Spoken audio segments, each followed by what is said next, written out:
Welcome to Dating Advice for Men Who Love Women. I'm Jim Wolfe, and I'm really excited to have Dr. Robert Glover with us to talk about his new book, Dating Essentials for Men, today. And I've actually been a fan of Dr. Glover's for over a decade now, and he's also the author of the best-selling book, No More Mr. Nice Guy. You've probably heard of him before because of that, and he is an internationally recognized expert on nice guy syndrome. So, Dr. Glover, welcome to the show. Jim, good to be here. Good to be back with you again. Absolutely. So, correct me if I'm wrong, but I think your last book came out all the way back in 2003. Is that right? You nailed it. Yeah, No More Mr. Nice Guy. It originally came out, it kind of came out, had 2 or 3 spurts at it. It came out as an ebook right around the turn of the century. Then Barnes & Noble picked up a contract to put it out as a print book, and that came out early 2003. So, yeah, I went about 16 or so years in between books, much to my agent's chagrin. They kept, Robert, when are you going to buy another book? Your book's selling well. You need to write another book, Robert. So, yeah, that's actually my first question. Why did you decide to write and publish this new book, Dating Essentials for Men, right now? And what's different about this one from your last one? Well, I'll start with what's different about it. When I wrote No More Mr. Nice Guy, I was married. And at that point in my life, I never really dated, even though I had been married twice. And I was terrible at it, but I'll come back to that. And so when I wrote No More Mr. Nice Guy, well, really, both books came out of kind of the same thing, i.e., I was struggling. Things weren't working well for me, and I went looking for answers. So with No More Mr. Nice Guy, I was struggling in my relationship with my then second wife, and things weren't working well. She wasn't responding well to me being a nice guy, and I didn't understand why. So she told me I needed to go to therapy because I wasn't so nice. So I did, and luckily started getting some good information, like around boundaries and self-care and things like that.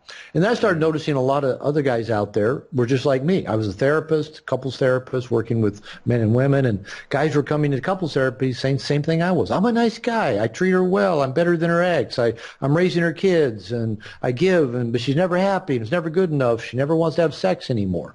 So I started a nice guy group with these guys, and then I started just kind of writing chapters and giving to them, and they said, you need to write a book, and you need to go on Oprah.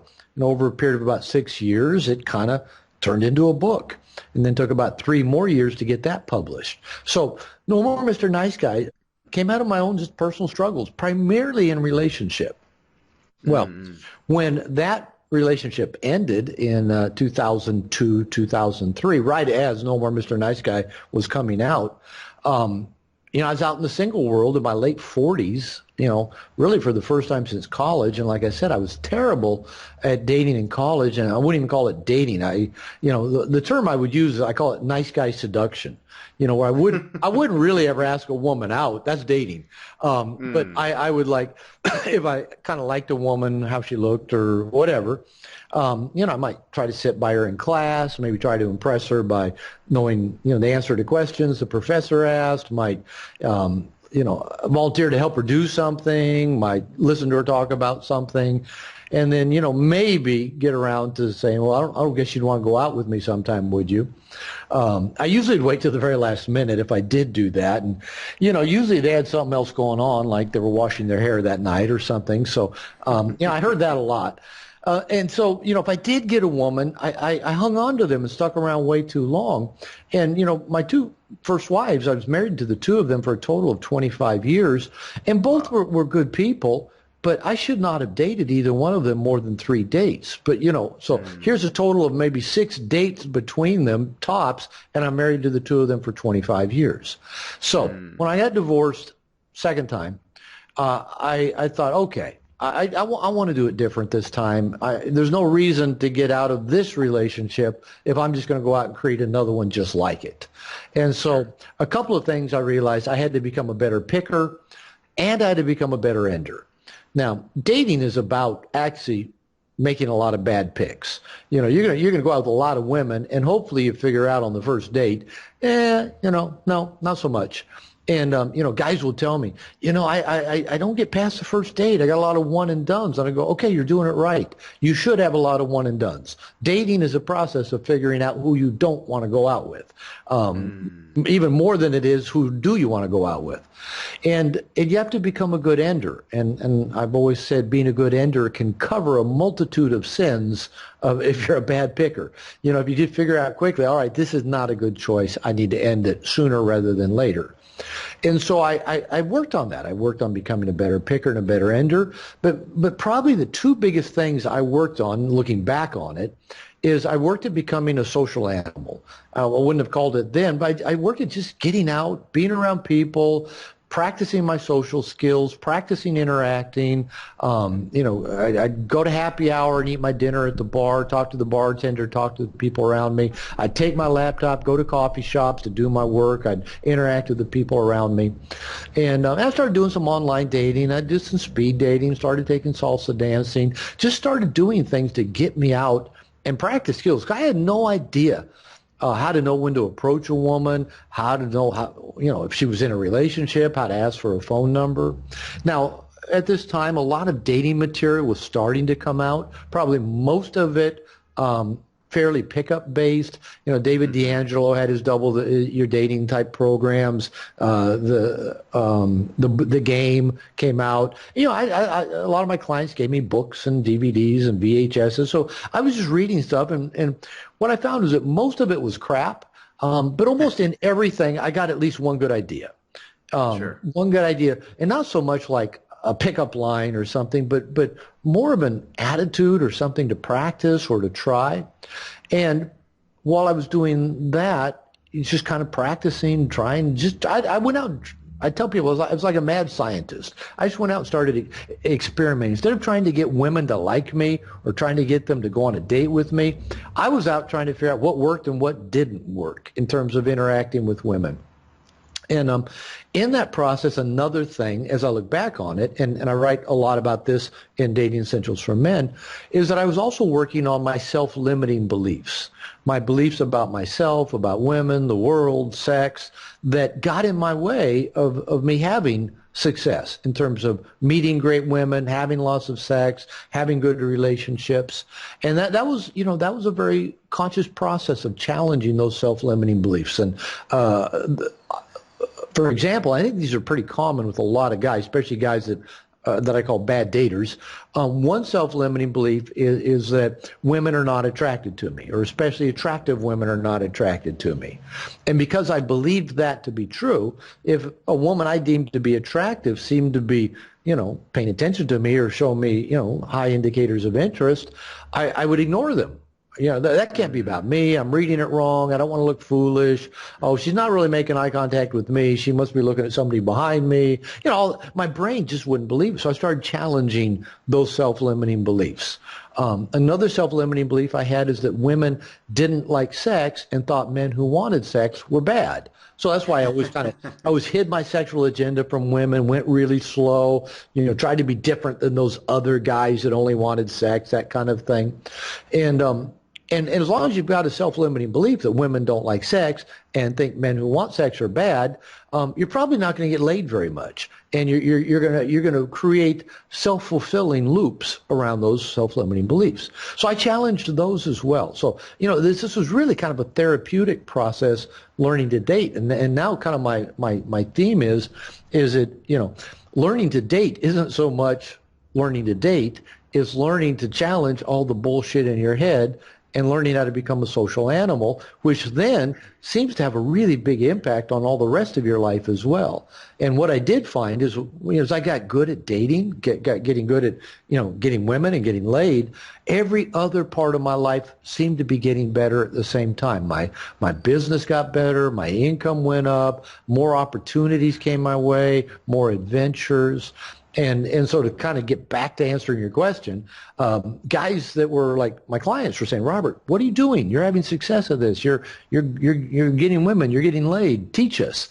And I said, well, I'm not a dating guru. I mean, again, a self-limiting belief. I suck. Mm. I suck at dating. So I put together a one-day workshop called the Dating Essentials for Men. The guys that came loved the material. It's easy to go out and apply. They went out and applied it. Hey, Robert, this works. I'm having success. So I then turned it into a series of four online classes that I taught for about 10 years at my university, my online university, called Dating Essentials for Men. And I decided, hey, I need to convert this into a book. I also then converted it into a bonus bundle with a lot of other material with recorded Q&As, an A to Z encyclopedia, workbook. And so finally made my agent happy, gave him a book, and he said, let's get it up as an ebook, and then we'll shop it around. So we launched it. It went up to number 5 in dating, even before it was available for download, pushing No More Mr. Nice Guy, which is right now today at number 5 in dating on Amazon, which is weird because I had no clue how to date when I wrote it, but it's perennial way up there in the top 10 on the dating category. So as you and I were talking, my agent just contacted me a few days ago. They got a contract I signed today to do a recorded version of it, and hopefully we got a print version that will be coming up soon. So that's kind of the long story of the two books, and the short version is both of them are the story of me bumping into challenges of things that weren't working and me going to look for answers. And my tendency is when I start finding answers, I'm kind of a teacher by nature. So I start teaching people, whether in writing or in classes or workshops. And so that's how both books came about.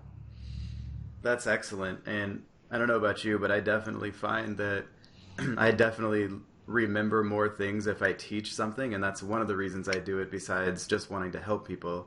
So I think that's great. And I actually downloaded Dating Essentials for Men last week. I picked it up on Amazon as well. And what I really like about it is it's broken down into 2 sections. And the first section is about kind of getting your mind right. And then the second section is all about kind of dating tactics. So I think that's a really, really good way to lay it out. And I'm curious about this because it's one of the most interesting things that's in your book that I haven't seen in any other books. And in our last conversation, we also talked about it.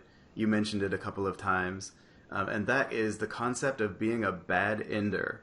I was going to save this for kind of the end of the conversation, but since you already brought it up, I want to go a little deeper into that because it's really interesting to me. So what does it mean to be a bad ender? You talked about you being a bad ender. And then in your book, you talk about how to be a good ender. So can you talk about what being a bad ender means and how you can be a good ender? All right, good question. Yeah, that's one of those things, like in debating in both the class and the book. Do I save this for the very last chapter of the book? Logically, yeah. But maybe it needs to actually be the first chapter of the book. So I'm glad you're bringing it up right away. So in the big picture of things, one of the realizations I've come to just in life in general, I'm 63. I've had a lot of experiences in life. And, I bumbled my way through a lot of things in life. And as I look back on most of the difficult or painful or didn't go so well things in my life, almost all of them would have taken a radically different path. And I expect my life might have taken a radically different path if I had knew how to end things in a very timely, conscious way. And I think this is true for all areas of life. It really tends to show up for me in a relationship. Like I said, being married for 25 years to 2 women, should have been 6 weeks between the 2 of them, maybe 6 dates. I mean, that's a pretty graphic illustration of bad ending.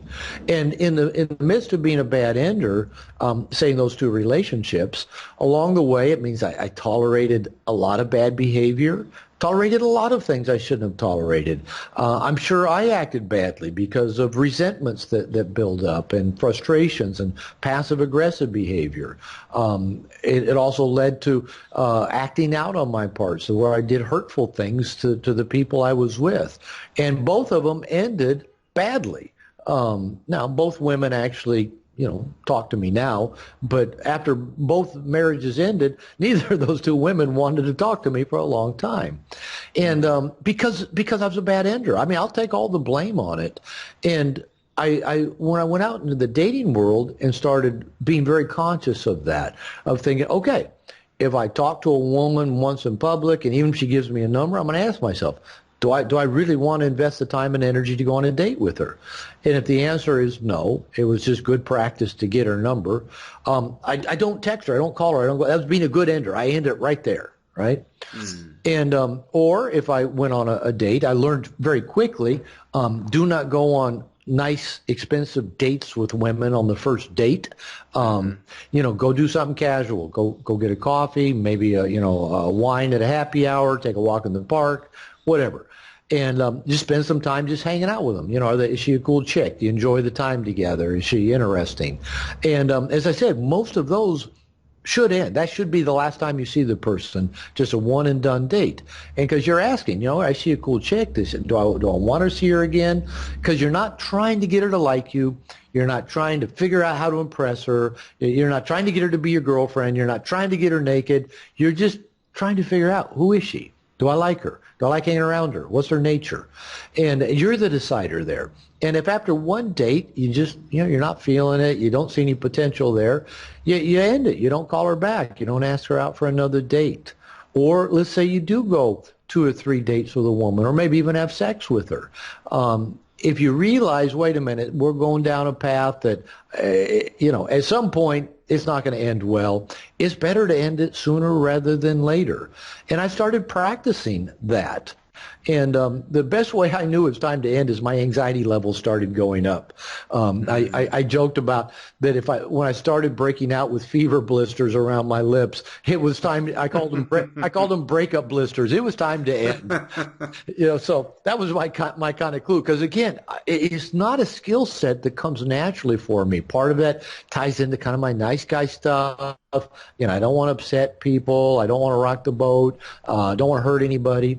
But in looking at it and working with a lot of guys, I actually think there's, the whole being a good ender, especially with women, I think there's a lot that goes into it. I actually think maybe there's an evolutionary reason why men don't end well, and an evolutionary reason why women tend to not get broken up with well, why they tend to react intensely if you do break up with them. And because I think the evolutionary thing is that for 1.5 million, 2 million years we were tribal, and the men were the hunters, the gatherers, the warriors, the providers, the protectors, and it was our job, take care of the tribe.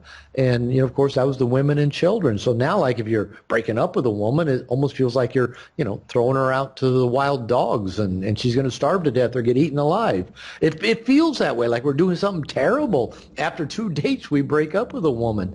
And again, women often have a pretty intense reaction to getting broken up with, as if they are being thrown to the wild dogs and they're going to either starve to death or get eaten.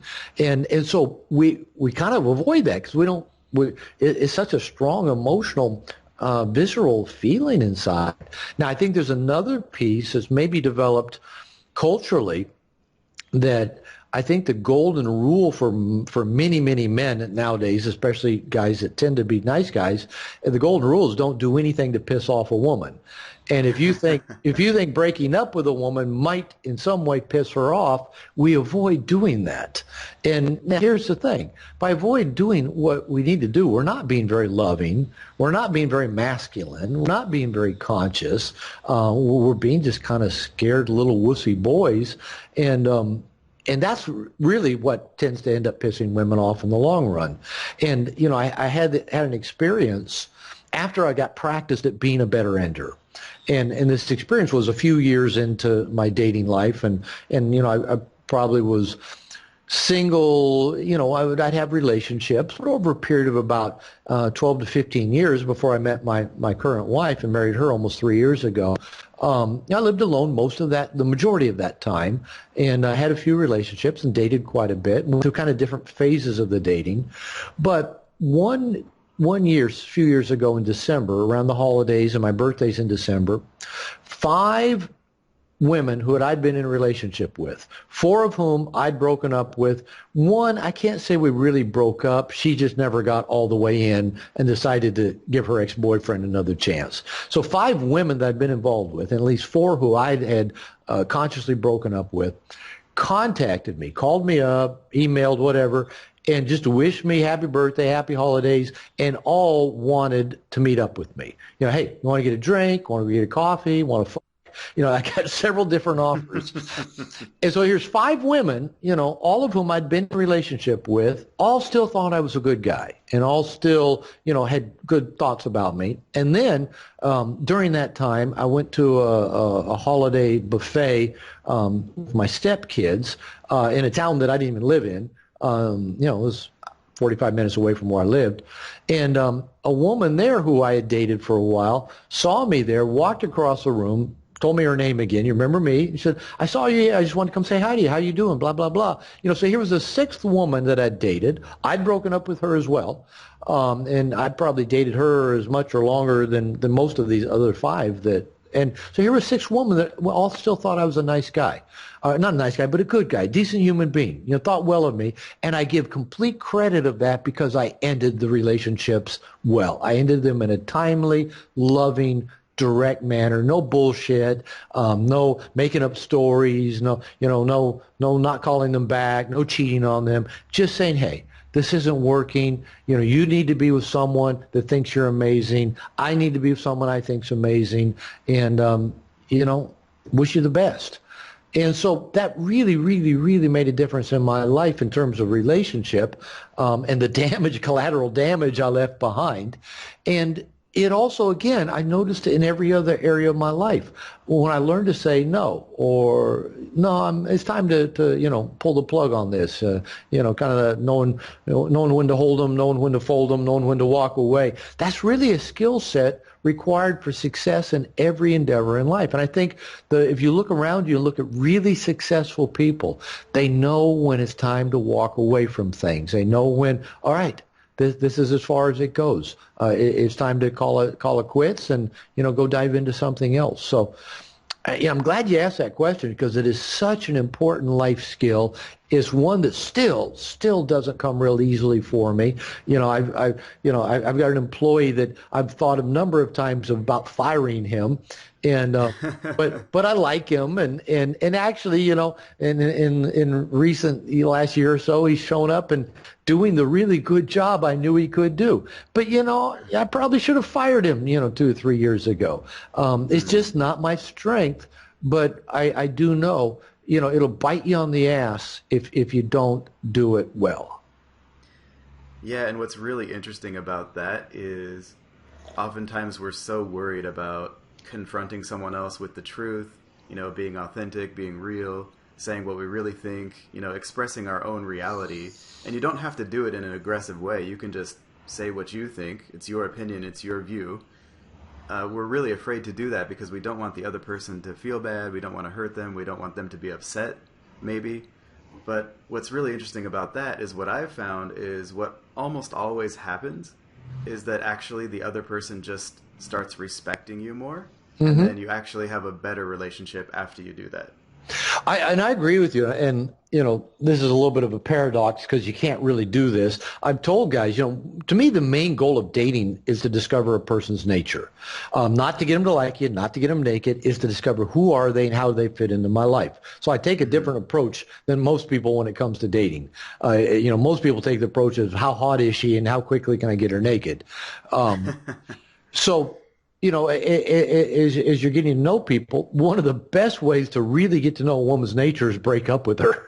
Because then if she, starts, throwing a fit and calling you names and keying your car and, posting shit about you on social media, count your blessings. You found out her nature. You got away from her. But, if she maybe, is sad and disappointed, but still acts with dignity and treats you with respect and says, I'd still like to have some connection with you. I think you're great.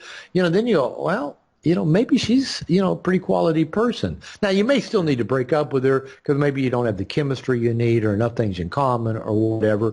But yeah, it really was a good feeling for me to have a lot of my exes still like me. And, probably almost every one of my exes that I dated, say more than 3 months, probably they've all gotten married since that time, and all let me know when they got married.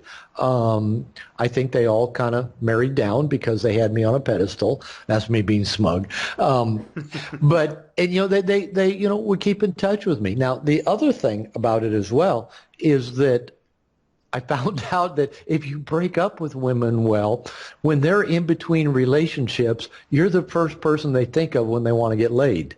And so you kind of, you get text messages, emails, how you doing? Was thinking about you, want to get together. And it's just, they want to get laid, but it's been a little while. And, it's actually, me, one of the best ways to have sex. You know the person, you've been sexual with them, you know what the expectations are. We're not going to be boyfriend and girlfriend, but we can go enjoy each other. So one of the good things about breaking up is that, a lot of my exes turned into women that every now and then would, give me a call and come around. I think we have this idea of women sometimes of being kind of fragile and we don't want to hurt them, but I really think that women are really resilient when it comes to relationships compared to men most of the time. So I think they can handle a lot more than we think. Maybe they have a reaction in the moment, but over the long run, I think they tend to do pretty well in relationships compared to men. And I think, if you break up with someone, maybe they're hurt for a while, but they tend to get over it better than a man in most cases, in my opinion. I agree with you 100%. And I kind of coach guys on that when men are talking about their hesitancy to break up, whether it's somebody that they've been dating 3 months or been with, for 10 years. And I always tell guys, hey, she will be in a relationship before you. And I playfully say, hey, every woman, no matter what her status is right now, is like 30 seconds away from her next relationship. And I go, no, I'm just teasing. It's really 45 seconds. But they women can go out and get a guy like that. And they often do. And so here's the guy thinking, oh, I'm ruining her life, blah, blah, blah. And then, then you find out, well, what? She, put it this way. Both of my ex-wives that I thought at one time loved me and thought, both of my ex-wives, I'm not making this up, both of them remarried within 2 weeks of the divorce being final. Both of them. Wow. And I thought, that's you can't make that up. And, then you got to look at that and go, how important was I? 2 weeks after the divorce is final, both have remarried. And so, women do tend to be more resilient. And, guys get worried about stuff, especially the married guys or guys with kids, and they'll go, well, I can't break up. She'll get half of everything I've got. And I'll go, well, actually, you're wrong. She'll probably get more like 70 to 80% of everything you've got. Women's math skills kind of go to hell when they're getting divorced. 50-50 takes on weird proportions. And I say, and right now she's got 100% of everything you've got. And no judge in the world, if you're married to her, is going to tell her, quit spending your money on all those shoes and things that she doesn't need. At least if you break up and divorce her, you only give her a set amount of money. She doesn't get it all. And the other piece is, a lot of times the guys I work with, and this includes me, I've done it, get with women that are kind of fixer-uppers at the start. And then we find out, kind of one of my mantras is how you find them is how they are. And you think, well, if I just, she got this little thing going on, but, a little depression or a little money problem or doesn't get along with anybody kind of thing, but, I can help fix that up. And then I've got this, diamond in the rough. She'll be a great woman until you find out they don't change. So then the guy's saying, what do I do now? I've been taking care of her for X amount of time. I've been paying her bills. She can't work. She's depressed. And, I can't break up with her now because she can't take care of herself. And I tell the guys, I say, I guarantee you, she is an expert at getting people to take care of her. Look, she's gotten you to do it for the last 3 years. She'll find somebody else to do it when you hand that job back to her. So all these things we guys have, like I said, this it's a deep visceral fear of breaking up, pissing off a woman, putting her in harm's way. And in my experience, as you've said, in the majority of the cases, the women are fine. This is just our fears that keep us stuck, and because we're afraid. So we'll put it off one more day, and just be miserable and fantasize about what it'd be like to be with somebody who we really liked. Well, how do you know when you should end a relationship versus, kind of sticking around and seeing what happens? Like, what is that point? How do you figure that out? I'm going to give you my best answer because I don't know that there is, the answer. That's a good question because believe me, I've struggled with that personally. I think the first thing you have to know, are you a runner or are you an enmesher? So is your tendency to get into relationship, kind of have a nervous, anxious attachment style and hang on way too long because you're afraid of being alone or afraid of being left or whatever. And so you stay way too long. And that's kind of my tendency. I stay way too long. I'm an eternal optimist. I always think, well, I like these traits about the person. We can keep working on these other not so good traits, and they'll disappear, and the good traits will get bigger. That never happens, but I'm an optimist that it will. I found a quote, and I wrote this and put it on my refrigerator years ago while I was dating. It said that hope keeps all suffering in place. And because it does. Oh, I hope she'll quit drinking. I hope she'll quit lying to me. I hope she'll, get a job and keep it. I dated one woman on and off for about 3 years, and she kept going back to her estranged husband because she had guilt because they had a disabled son, and blah, blah, blah. And so we'd be together for a month or 3 or 6, and then she'd break up with me again. And it was about that time that I think I put that on my refrigerator. And so one of the times she was coming back around again, and this also is me not being a good ender. She came over to my apartment and saw it on the fridge, and she says, "What does that mean?" And I said, "It means exactly what it means." Because I kept hoping, well, eventually she'll leave her ex for good and, want to stay in. And, I met her when she was on her way out of her marriage, and it took her 8 more years to actually get divorced. And then she quickly found somebody else to marry. I was kind of watching that from a distance. So, yeah, this hope keeps all suffering in place. So if your tendency is you're not a good ender, you probably need to practice being a better ender. Now, if you're the kind that's more of a runner, that you're afraid of being trapped or stuck or being taken advantage of, and you're constantly bailing on relationships at the slightest sign that, oh, that happened, I gotta leave. Or the first time you see a woman who you think has nicer tits than the woman you're with, oh, I could be with that woman, she has nicer tits. And you're the kind of guy that then ends it because somebody else has nicer tits. There's 2 different issues here. So if you typically run, you probably need to work at staying longer and feeling your anxiety of, oh no, oh no, oh no.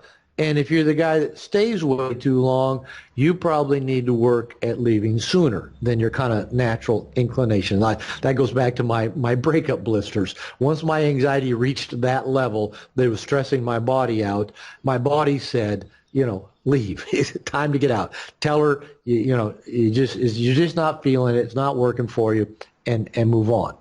Now, let me add to this.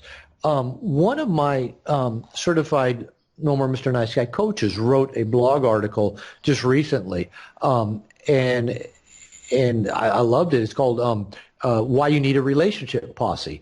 And basically he said, hey, it's not your fault you make bad relationship decisions. We all do. We're all, we all go out and we're attracted to people that have some of the worst traits of both of our parents, and we recreate our toxic relationship patterns we learned as little children. And then, the people we're attracted to are doing the same thing with us. So it's not our fault. We all picked the wrong people. But we can be more conscious, going back to that being a good picker and being a good ender. And in his blog article, he says you need to get a relationship posse. And that is get some guy friends, some girlfriends, some people that know you well. And whenever you're dating and you go out on more than like 2 dates with anybody, you start talking with your posse about them. And they know what questions to ask you. They know if you tend to stay too long or if you tend to pick fixer-uppers. They know if you tend to bolt too quickly because somebody has nicer tits than the person you're with. So they know you. And then quickly, if you date them, a little bit longer, 3 to 4 or 5 times, start bringing the woman you're dating around your posse, bringing them around these people, and letting them start seeing them, interact with them. And like, for example, I went to visit a friend this weekend in Los Angeles, and he's got a new girlfriend, and she was around us for a while, and without giving away too much detail, he is almost 3 times her age, not quite, big age difference, and unfortunately she acts her age. She's not like way more evolved or mature than her age. She acts like the age you'd expect her to act. And my wife and I've known him for 10 years. My wife has probably known him for 4. And so we know him well, and we've seen a couple of his other girlfriends. And so we were around her, in a few different situations. And my wife and I both have bets that she won't still be his girlfriend the next time we go to visit. And he said, the last day we were there, a couple of days ago, he said, "Yeah, Robert, you want to just kind of go hang out and get a drink?" And I said, "Actually, it's probably not going to work. Let's just, the 3 of us, you and my wife and I, let's go hang out." And I said, "But how about we talk later this week?" And he said, "Yeah, let's do that." So we've already made an appointment to talk. And I have no doubt he's going to ask me, not like, "What do you think? Is she great? Is she this?" I don't think he's going to, want my sign of approval, but I think he's going to want to know, okay, what were your impressions? What do you think? Anything you noticed, anything I'm overlooking, besides the fact that she's so friggin' young, and a third of your age and a third of your IQ and intelligence. So those are not good things. So, and I'll be honest with him. I'll say, yeah, you already seemed bored with her. She already seemed to be getting on your nerves.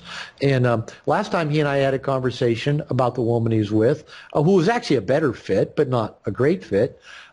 He went out within 24 hours, went over to her house, broke up with her, and her whole response to him breaking up with her was, "Okay."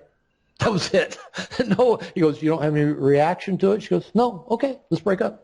And but it was after we had a talk. So we need a relationship posse. Don't try to do this alone.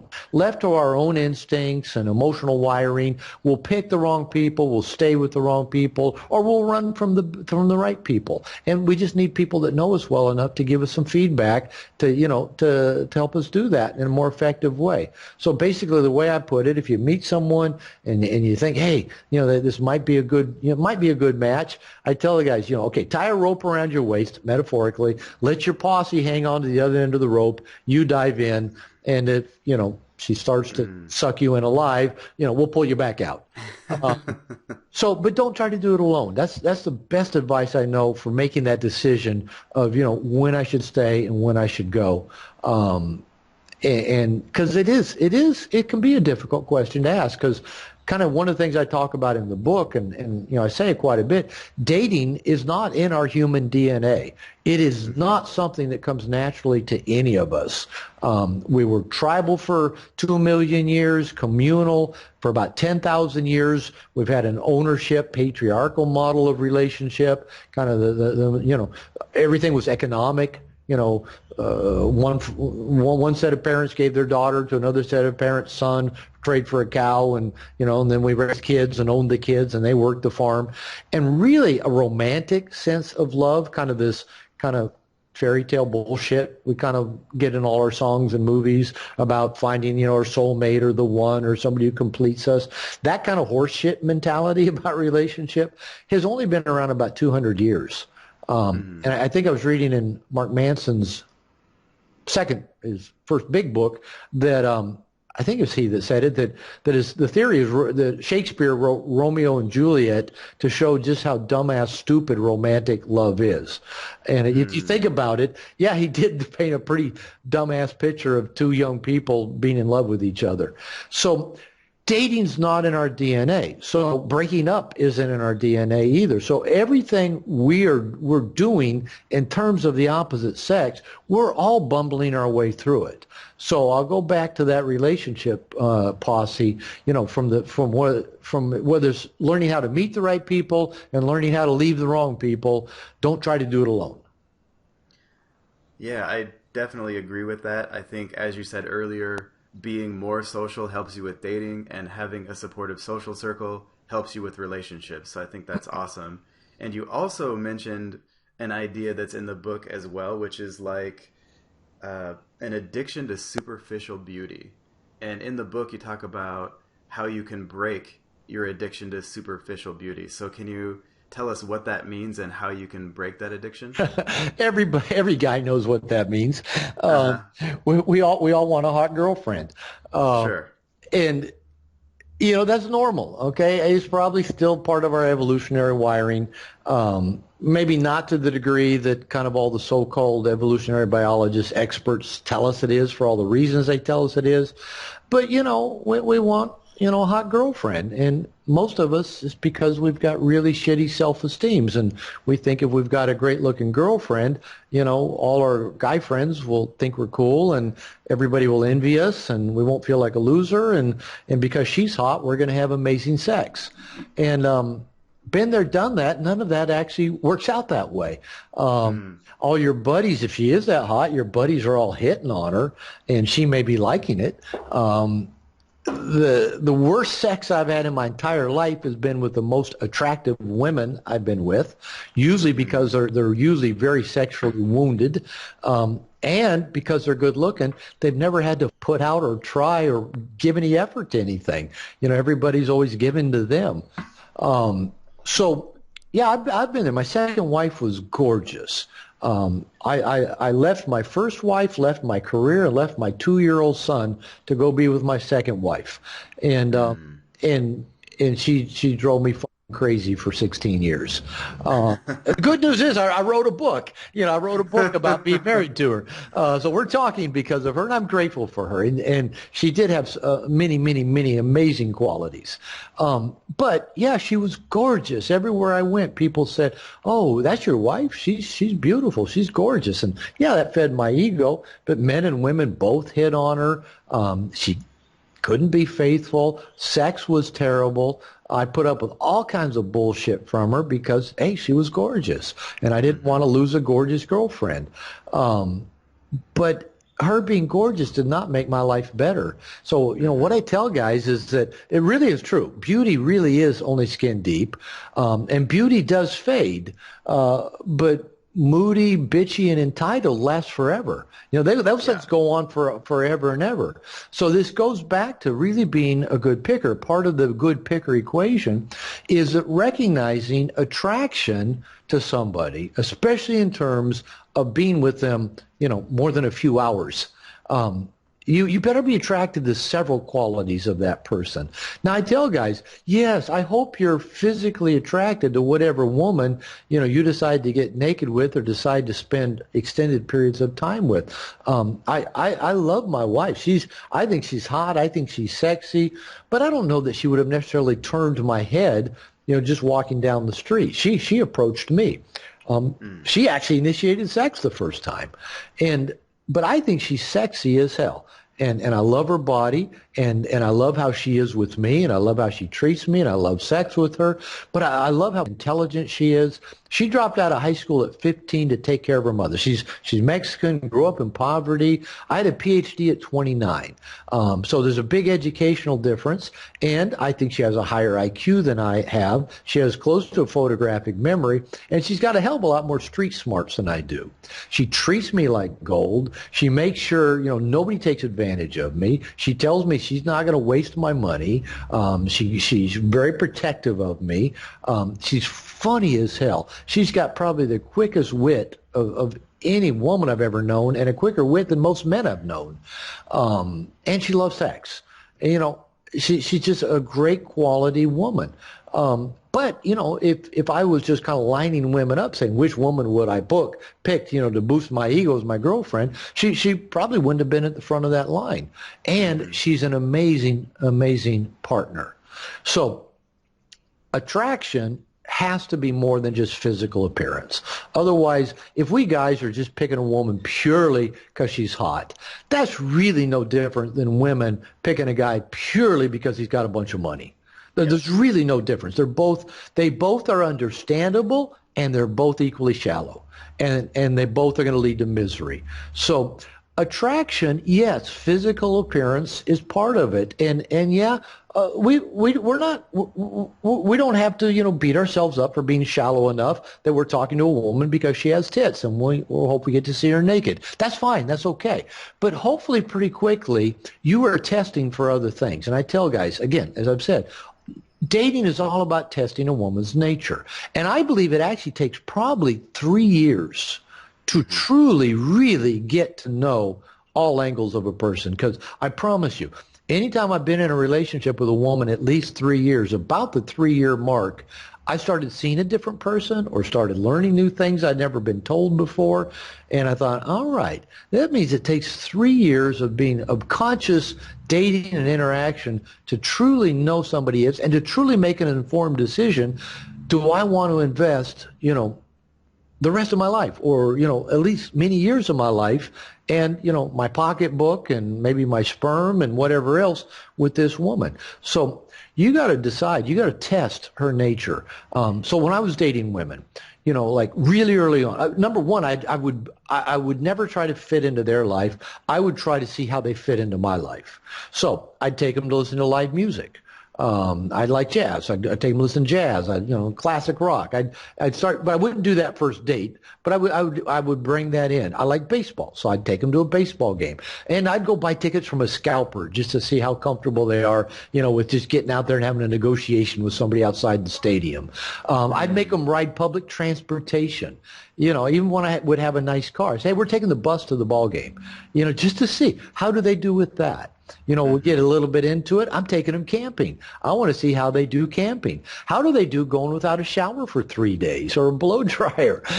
I start introducing them to stuff. I start bringing them around, friends and family, the posse. I start putting them in situations to see who this person is and how how much do I like being with them and how they fit into my life. So you've got to, again, physical attraction is great. I hope you have it with a person. If you don't, they may wear on you in other ways. Physical attraction and good sex can get you through some difficult times at times. But if that's all you got is physical attraction and maybe sex, again, it's going to fade and it will wear thin. So make sure that person has a lot of qualities you like. Hopefully she's generous. She's intelligent. She likes to learn. She likes to read books. She likes to try new things. Hopefully she can manage her money. Hopefully she gets to a gym or a class every now and then. Hopefully, she's not estranged from all of her family members and doesn't, hate every ex-boyfriend she's ever had. Look for those things. They tell you a lot about a woman. Yeah, what I tell my clients is, if your only goal is just to sleep with a beautiful woman, it's much less expensive in terms of money and emotional pain to just hire a good-looking professional escort. And I'm not saying you should break any laws or that prostitution is a good thing. I'm just saying that if that's your only goal, it's much better to just hook up with someone or hire an escort than it is to get married to them. Marriage is not the best path if that's your only thing that you want. There's a lot of other paths that you can take. Jim, I agree with you 100%, and I think prostitution should be legal for many reasons, to help eliminate many of the bad things that go with it. And you live in a country where you can go do that, and I do too. You live in Thailand, I live in Mexico, and that's fine. There's nothing wrong with that. The only reason it's illegal is because this sin model of sex still permeates culture. And yeah, why not? Why shouldn't a man be able to go have sex with a woman he finds physically attractive and not have to invest his entire life in that? So yeah, go do that. It makes a lot more sense.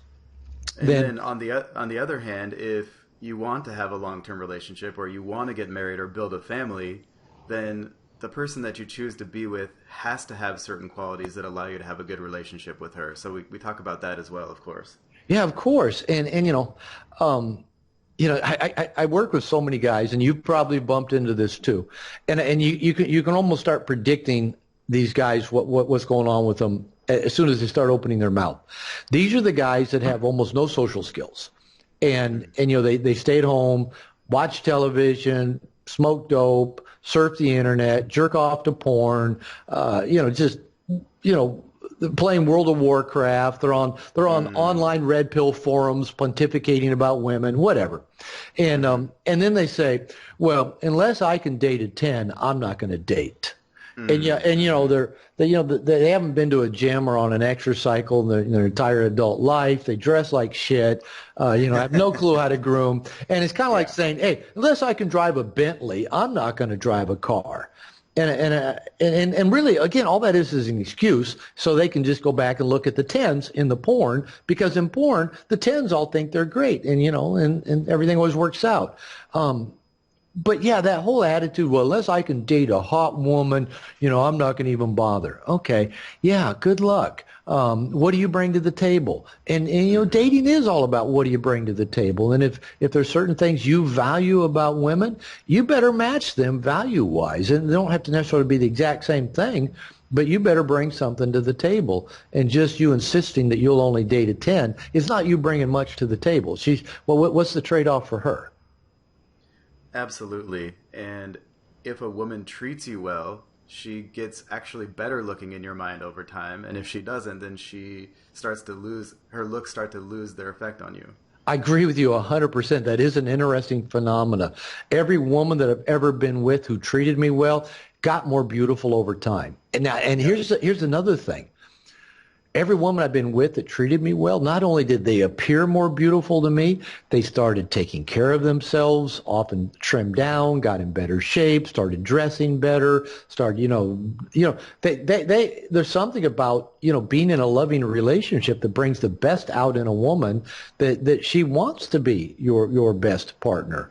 But yeah, when things are not going so well, they start mailing it in. And that's when they, put on the pounds and get less attractive and lose interest in sex. And so yeah, when a relationship's going well because you're a good match with a person, both of you get more beautiful. Absolutely. Okay, well, last question, just to change gears a little bit. You talk about the fear of rejection in your book. And it's really interesting because you say that a guy can eliminate his fear of rejection forever. So how can a guy do that? Well, I can't tell you that. They won't go buy the book. Oh, there's a lot more gold in there for sure. This is just scratching the surface, guys. I read the whole thing, and there's a lot of excellent information in there, so it's not giving away anything. Yeah. Okay. The fear of rejection. Yeah. That probably is just the number one thing for guys around dating is that fear of rejection. When I first started working with guys around dating, being a therapist, right? Somebody with psychological training, I started out by trying to convince them that rejection didn't hurt. But I promise you, if somebody is convinced that rejection hurts, you can't talk them out of that. Then I started trying, okay, we can't use the R word anymore. No more rejection. And that includes no more she shot me down or, she dumped me, or we're going to change it. She just had low interest. And which does work better on your brain to say, okay, she had low interest. And I teach that. A woman either has high interest in having an interaction with us or low interest in having an interaction. And it's true for you as well. You have a high interest in having interaction or low interest. And maybe you have a high interest now, but maybe not later, but then maybe later on. So it's just human nature. So let's just break it down to high interest and low interest and don't make it more complicated or more personal than that. But I couldn't get guys to, they'd say, I know we can't use the R word, but it happened to me last night. This woman rejected me. So what I found is instead of trying to convince guys it doesn't hurt or get them to do things, I start kind of like playing games with them and give them challenges to kind of reframe it in their head. And one of the games I like to play, like in groups or in a workshop, and this is kind of a fun little thing. And I'm gonna ruin it for anybody that ever does it, but that's okay. But you'll get the gist of it. I get the guys, for example, lined up, and everybody pairs off, facing a partner. And I tell the guys, I explain, everybody's gonna have 2 minutes. Partner A for 2 minutes is gonna say, I want. I want to be happy. I want $1 million. I want a big dick. I want a beautiful girlfriend. I want world peace. Whatever, for 2 minutes. And the other guy across from them, partner B, is going to tell them no to everything they asked for. And I want to be happy. No. I want a big dick. No. And so I line them up, go 2 minutes, and then after 2 minutes we switch, and partner B goes 2 minutes of asking for what they want.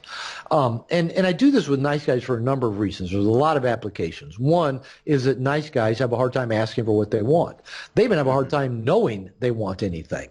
So going 2 minutes can be excruciating for some guys to think of what they want for 2 minutes. Try it. And also nice guys often have a hard time saying no, especially to a legitimate request. So it's good practice in saying no.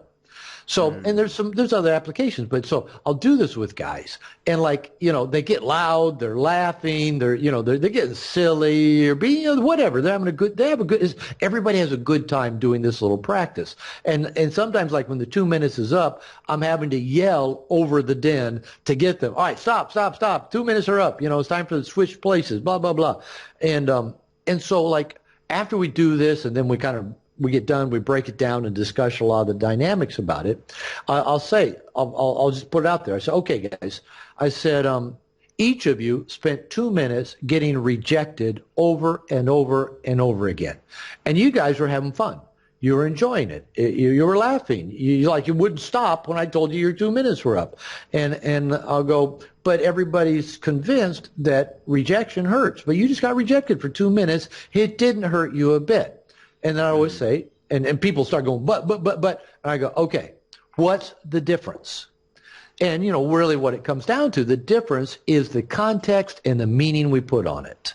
Mm-hmm. So if the context is, I want that attractive woman to give me a phone number, that's a context. And the meaning we put on it is, I'll feel good about myself and have a nice warm feeling inside and won't feel like such a loser if she gives me a phone number. In the context, and if she doesn't give us a phone number, that means, I've got to stay lonely. I don't get the warm feeling, and I have to keep feeling like a loser. So that hurts, right? When her having low interest in giving us a phone number perpetuates beliefs we already have inside of ourselves about ourselves and our place in the world, like I'm not good enough, I'm not lovable, I'm not desirable. That's the shit that hurts, because that's the shit we've been telling ourselves maybe since we were like little kids. But it's not the actual woman's low interest in us that hurts. It's the story we project onto it that hurts. So that's why I say that conscious dating can be a powerful tool for actually, dealing. I mean, that's good therapy fodder right there to start dealing with. Why do I feel like such a shitty, unlovable person when a complete stranger who I don't even know didn't give me a phone number? So we actually could go work on whatever our stories we're telling ourselves. And I promise you, if you get that shit cleaned out, that you're not lovable, you're not desirable, you're going to be a lonely loser your entire life, you're going to die alone, all that shit that men tell me they've got in their head, if you can get that stuff cleared out, you're so much more attractive, you can take so many more chances, you can be so much bolder, that all of a sudden you get a lot more high interest responses.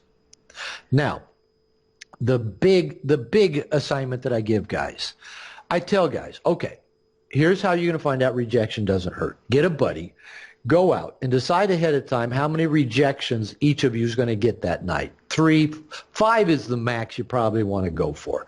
And the two of you go out, and without being offensive or abusive to any woman, go as quickly as you can, right? Get to the close as quickly as you can with as many women as you can, and see how many women you can get to tell you no, right? Mm-hmm. And so you're trying to get rejected. So if you actually do get rejected, you actually succeeded rather than failed, so you're putting a switch on it. Now, it's still kind of scary to go do this the first time, but it lowers your anxiety if you're just, hey, instead of trying to get her to like me or, say the right thing or move in at the right moment to get the phone number so I don't get rejected or look foolish or get a drink in my face or whatever I'm afraid of, I'm just going to go right for it. I'm going to say, hey, my name's Robert. I saw you standing here. I got to bounce. Give me your phone number. I'm going to call you later up, and we're going to meet up later on. And you just go for it. And I promise you, I've gone out with friends. I remember going out one time, and with the goal of getting 5 rejections in that night.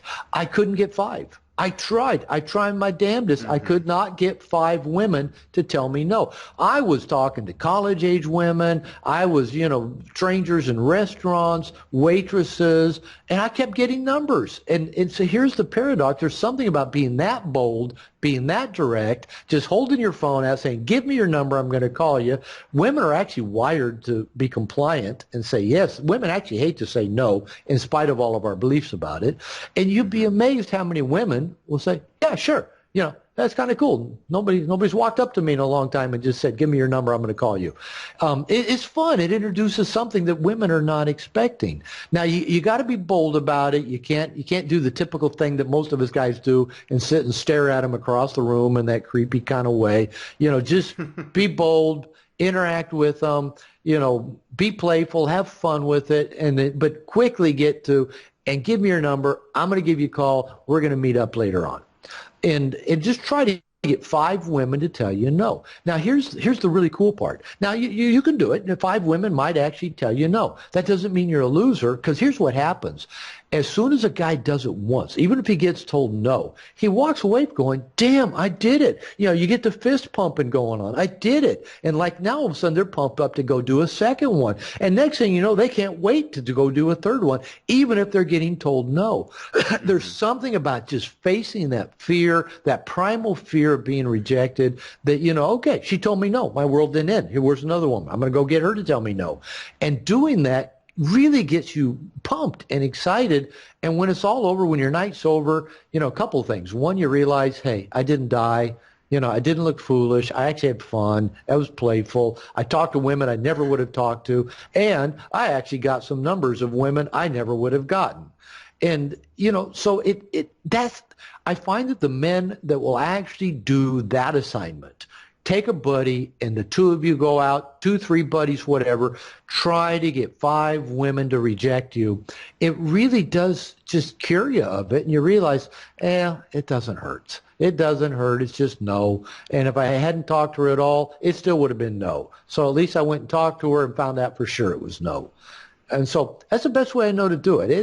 It can be a little scary still. Take a buddy with you, but go do it. Go lean into that fear. Get out of that comfort zone.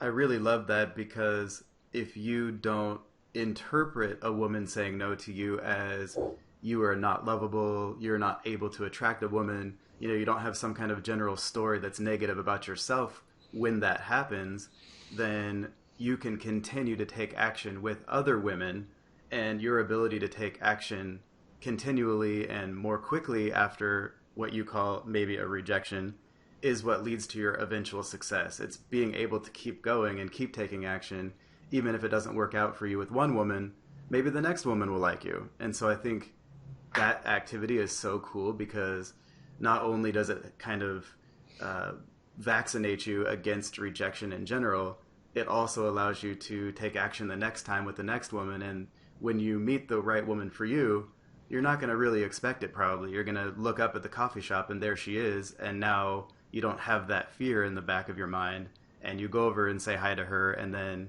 you end up married to her and have kids with her or whatever. So I think that's a really great activity. Yeah, and you really hit the nail on the head. It's a numbers game. For the guys that think, oh, I should be able to learn this pickup technique or this dating plan, and, within 3 weeks or with 3 dates, I'll have found, the amazing woman. It's a numbers game. There's, I tell guys, actually meeting a woman who's a really great match for you, there's it's probably 70 to 80% luck. Now, I heard some, I don't know if it was Will Rogers or some famous person said, it seems like the harder I work, the luckier I get. And I believe in that. I tell guys, you don't have to go out and make your luck. Put yourself in a position to get lucky. That means, be a social animal, be out talking to people. You're not going to meet anybody if you're hanging out in your living room. You got to get out of the house. Go be social. Go challenge your self-limiting beliefs. Get out of your comfort zone. Go hang out with your buddies. There's nothing like guys hanging out in public. I've been out with guys friends before, and the women will come on to us and buy us drinks, and we're not even checking them out. We're just being with guy friends. So Get out, be social, be with your buddies. Don't be that loner. Don't be that lone wolf. Challenge your self-limiting beliefs, and you'll be amazed at the really interesting things that happen. Now, the other thing I'll just say, and probably is a good place to wrap up. If we can get past this thing that is all about physical beauty and just start being interested in people. I've been with so many people, so many women that were so interesting, like you said, became so beautiful and were so just fun in bed that if I just was looking across the room, is she the 10 I want to go home with? I wouldn't have seen them, right? But they showed interest in me. I responded, walked through the open door. They already had high interest in me. The way I put it is they showed up wet. They're often amazing in bed because, they're already interested in you. And they want to have fun with you. And so, walk through the open doors. Let go of that rigid standard, she's got to be a 10. Go have fun with a lot of people. There's a lot of amazing people out there, a lot of amazing women that, might not just turn your head, but you might have a hell of a good time with in a lot of different ways. I agree with that 100%. So what's the best way for a guy to find more information about you and get your book? Okay, easy enough. My main website is drglover.com, drglover.com. All my online classes are there, my workshops, all my books are posted there. My newer website to go with the new book is datingessentialsformen.com. We've got the bonus Dating Essentials for Men bonus bundle there. They can click there to go to Amazon and get the ebook. They get my podcast from there. They can sign up for my Dating Essentials for Men Q&A newsletter. I send that out every Friday. It's got an answer to somebody's question about dating that I give. Or just go to Amazon and just type in Dating Essentials for Men, and my book will come up. So, or just Google Robert Glover. I'll come up top spaces. Google No More Mr. Nice Guy. Google Dating Essentials for Men. You'll find me. Excellent. So go grab your copy of Dating Essentials for Men right now on Amazon. If you're watching on YouTube, it's in the link below this video. And if you haven't read No More Mr. Nice Guy, definitely get that one as well. So Dr. Glover, thanks so much for coming on the show. Jim, thanks for inviting me back. I always have a good time talking with you, and appreciate it. Absolutely. All right, guys, as a thank you for listening, we also have some free gifts for you as well. We have some advanced free training for you, and you can get that by going to datingadviceformenwholovewomen.com.